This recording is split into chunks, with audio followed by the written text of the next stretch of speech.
Update. Am I the a-hole for refusing to cook for my stepchildren anymore? Original post. They are 16 female and 15 male. My husband and I have been married for 8 years. They have been living with their mom for a month because we caught the virus.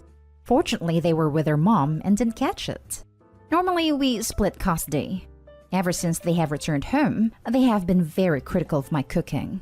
My husband and I usually split chores. He makes the dinner and I make breakfast and lunch. This works for us as my work starts later in the morning while his shift ends earlier in the evening. I try to make them healthy food and spend time with them, but they have been nothing but critical. They make faces, make fun of the dishes I cooked, and compare them to their mom's cooking in a manner which is really hurtful. They have been talked to, and their father has even punished them. They just don't seem to care. My husband seems to think my cooking is fine. Hell, they don't seem to mind my cooking when he heated it up last week. So I stopped cooking for them. They know how to cook. I had taught both of them how to handle themselves around a kitchen last year, and they had no problems before this. I am worried that they are lashing out over something hurtful I did. Teenagers are not known for their emotional maturity, and I fear this will further alienate them. But at the same time, my mental health has improved, and I do not dread mornings anymore. I still make them lunch, but I don't have to hear them talk smack about my cooking due to my schedule. My husband wants me to be the adult here, and I promise to deal with them. He thinks that if I start cooking again, they will calm down. My bonus children are giving me the cold shoulder, and it hurts. But I want to teach them that they have to respect the people in their lives, even if they dislike them. They talked to their mom about it, and she ranted at me and called me names. My husband is making them breakfast now, and they don't seem to mind that change. I had made my peace with them not considering me family. I don't expect them to make me a Mother's Day card or call me mom. I never expected that. That would be amazing, but I know it is not going to happen. I am okay with that. However, I just want them to treat me with respect. Understand that I am an adult in their lives who cares for them and loves them, but they treat me like a servant who also pays for stuff. Now for the top comments. They talked to their mom about it and she ranted at me and called me names. This is why they're treating you poorly. Your husband needs to have a sit down with his ex about bad-mouthing you to the kids. In my humble opinion, you're doing the correct thing. These are not young children. They are teenagers and they damn sure know what they are doing. You don't need to put up with this treatment just because they're kids. They're rude and their words and actions affect other people. This, especially suspicious since things seem to have started up after they spent some time at their mom's. Makes me wonder what might have been said while they were over there, especially since if I'm reading your post correctly, everything seemed fine for 8 years. I doubt their mom was pulling out a full 4-course breakfast for them every day, and even if she was, they can't realistically expect someone else to do the same. So someone's up. Not day-hole. You said they know how to cook, and if all else fails, they can always go for cereal or a sandwich. They won't starve, and you shouldn't have to put up with their criticism. Oh my god. They're 15 and 16 and someone else cooks them breakfast and makes their lunches? You and your husband are teaching them to remain children instead of becoming adults. It's great that you taught them their way around a kitchen, and no one should be making them breakfast except themselves, especially with their entitled attitude. They're acting like toddlers and your husband is enabling them.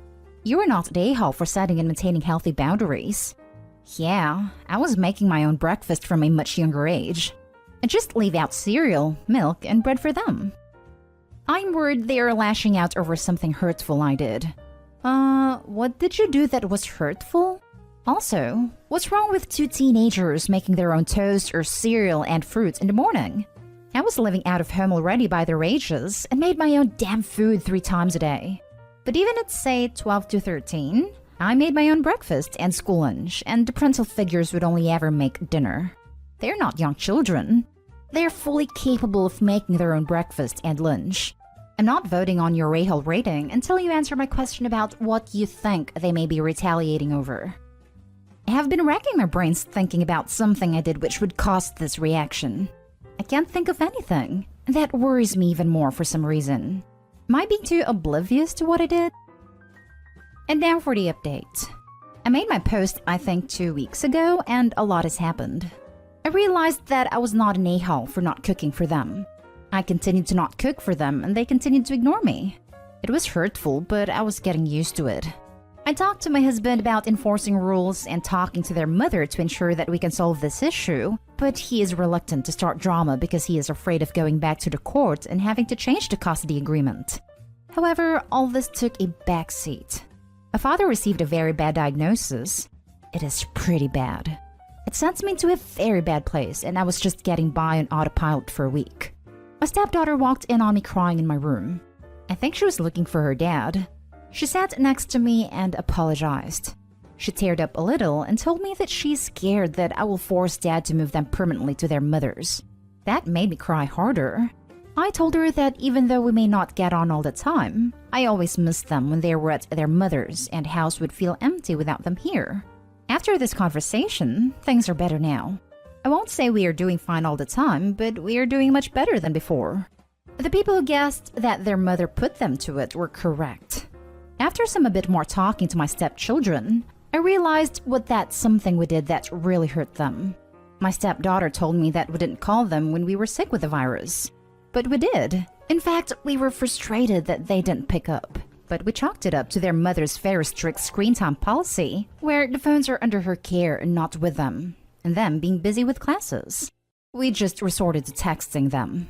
My hypothesis is that their mother knew the passcodes and she was deleting our missed calls when the phone was with her, and then using our lack of calls to drive a wedge between us.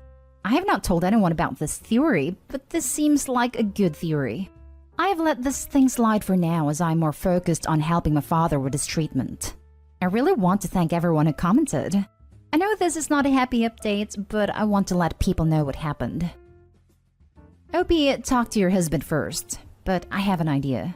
Show your kids your call records and texts you sent when they were at their mom's. They're teens. They're tech savvy enough to understand timestamps and deletions. Tell them you're concerned they didn't get any calls or messages, because you want to make sure they have reliable communication with you and their dad. If your theory is true, the kids will put 2 and 2 together and understand who's really the problem.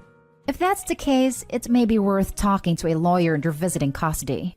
Besides the whole parental alienation thing, interfering with communication with the custodial parent is dangerous and not in the best interest of the kids. I'm sorry to hear about your dad. I hope you're able to spend as much time with him and the kids as possible. This is a really good idea.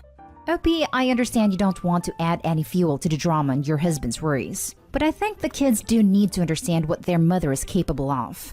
I'm sorry about your dad, Opie. I hope it gets better for you both. And it really is a safety issue with emergency communications. What if Dad got into a car accident and the kids needed to come to the hospital? Would the mom just decline calls? What if one of the kids forgot medication at the house? It's not just douchey, it's dangerous. Wow, I'm so sorry for you and your dad, but happy you seem to be on track with the stepkids. Their mother seems to be playing quite a role in this. It's really screwed up. I get so depressed when I read about all the horrible parents out there who use their kids as a weapon. Show stepdaughter the missed calls and messages from your phones. That should convince her that both of you did try to contact them. And contact a lawyer and take X back to court. This is straight up parental alienation. Now for the next story.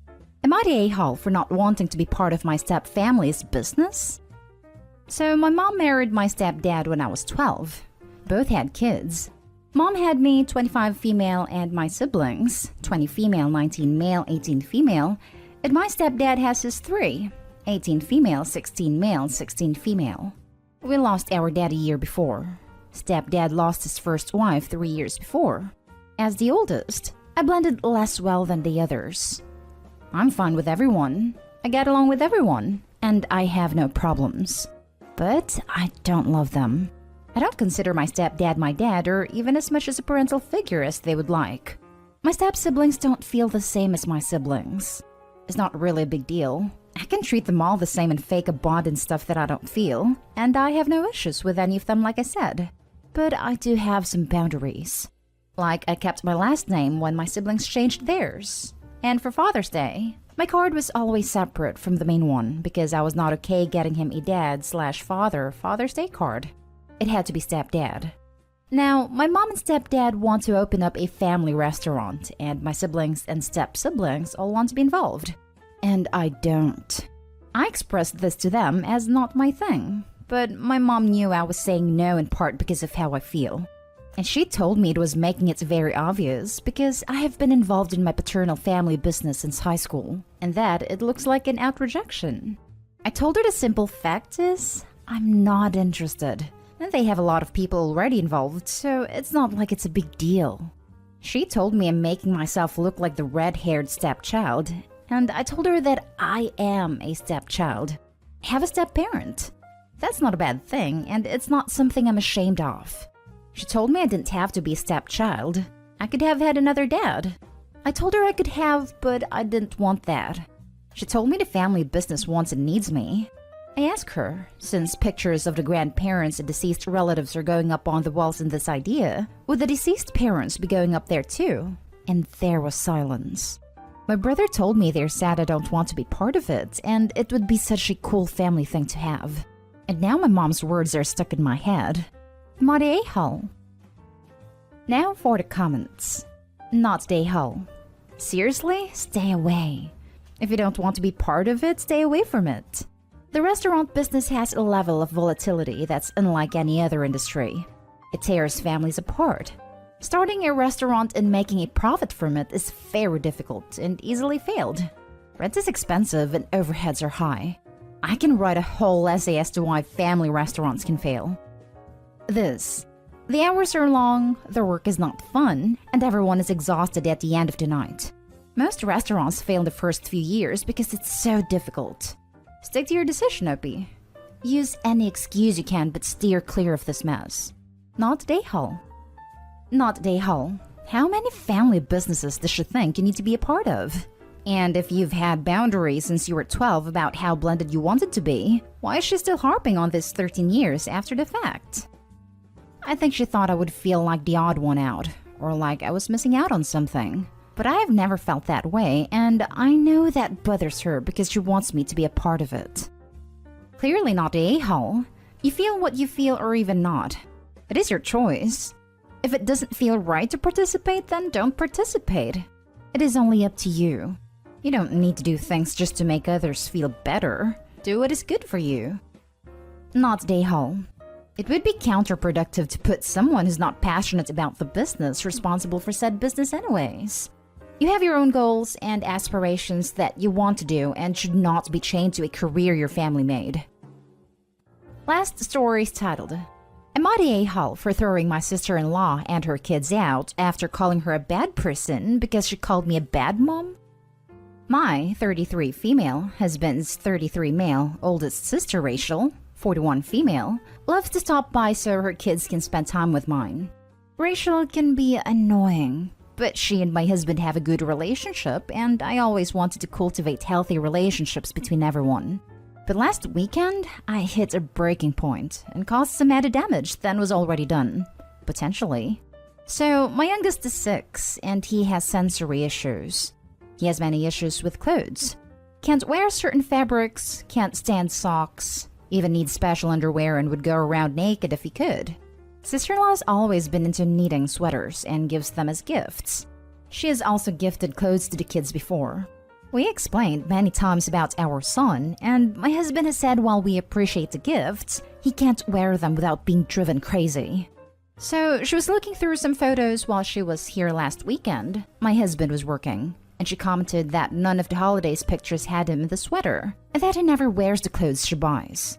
I was a little frustrated by trying to explain it as easily as I could. She then told me she had something for him, pulls out a pair of space socks and says they would be perfect for him and his interest in space. I told her he couldn't wear them and they drive him crazy. She told me we cater too much to him, that he should be made wear what people buy'd make for him, and I'm not being a good parent letting him go through life rejecting clothes. I lost it. I told her that if I'm a bad mother, then she's a crappy person for judging me when all I'm doing is my best, and for pushing constantly to get her way.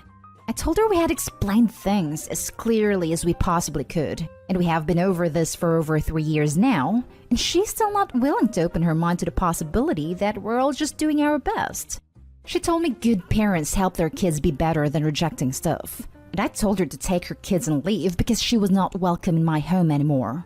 My husband was pissed at her sister when he heard what went down. And he heard on his lunch break because she sent him 30 messages and left 3 voicemails on his phone.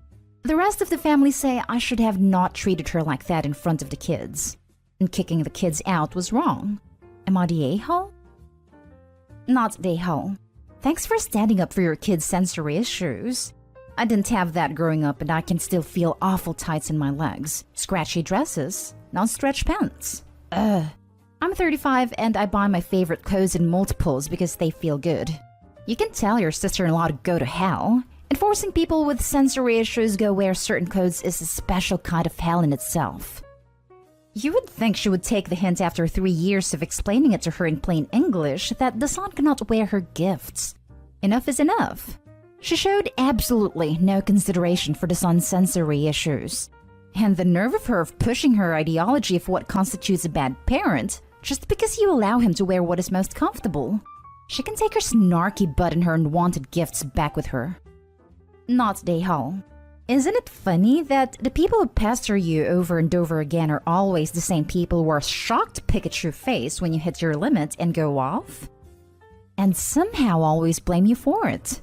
I was only trying to help you. You did not have to lash out for such a small thing. You're too sensitive. How they managed to paint the picture in their mind as them being the victim of this situation appalls me. Not the a-hole. She's the a-hole. Buying gifts you don't want and wanting to force your child to wear them. If she's so positive about wanting the kid to wear it, why not ask you which fabrics she should buy? She's mad because her opinion is not winning an issue that is not about her. Good riddance, in my opinion. Not the a-hole. After being told on previous occasions of your child's sensory issues, it seems a bit disrespectful of her to ignore said issues to continue gifting clothing that your son can't wear. She especially has no right to get angry, invalidate your son's sensory issues, and call you a bad parent for being understanding and accommodating to him.